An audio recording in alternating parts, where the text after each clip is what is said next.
ద్రుపదుడు ఎవరి చేతిలో ఓడిపోయాడు? ఎలా ఆయనకి పరాభవం జరిగింది? ఈ కథ గురించి మనం తెలుసుకుందాం. ద్రోణుడి శిష్యులు అన్ని విద్యల్లోనూ ఆరితేరారని కురు పాండవులు ద్రోణుడిని అడుగుతారు. మీకు గురుదక్షిణగా ఏం కావాలి అంటే అప్పుడు ద్రోణుడు అంటాడు, పాంచాల రాజైన ద్రుపదుణ్ణి మీరు ఓడించి నా దగ్గరికి తీసుకురావాలి అని అంటాడు. అప్పుడు దుర్యోధనుడు ఇంకా కర్ణుడు కౌరవులు అందరూ ఓడించడానికి వెళ్తే ద్రుపదుడికి వీళ్ళు వస్తున్నారు అని తెలిసిపోతుంది. వాళ్ళ సైనికుల్ని కవచాలు వేసి కౌరవుల్ని ఓడించేస్తారు. అర్జునుడు అంటాడు, కౌరవుల వల్ల ఇది కాదు, అసలు వాళ్ళు ఏం చేయలేరు, వాళ్ళు ఉత్తిగా వెళ్ళేసి వస్తారంతే, వాళ్ళు ఏం చేయలేరు అంటే అప్పుడు ఓడిపోయి కౌరవులు పాండవుల దగ్గరకు వచ్చి మేము అతన్ని ఓడించలేకపోతున్నాం, మీ హెల్ప్ కావాలి అంటారు. అప్పుడు యుధిష్ఠరుని ద్రోణుడి దగ్గర ఉంచేసి భీముడు, అర్జునుడు, నకుల సహదేవుడు ద్రుపదుడిని పట్టుకురావడానికి వెళ్తారు. అర్జునుడు ద్రుపదుడిని చంపడానికి వెళ్తాడు.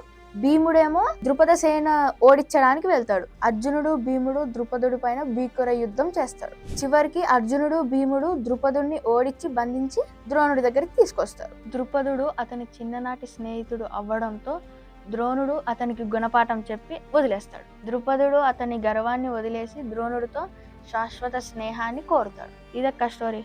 మరి ఇంకా స్టార్ట్ చేయాలా క్వశ్చన్స్? ముందుగా ద్రుపదుడి పైన దాడి చేసిన వారు ఎవరు? కౌరవులు.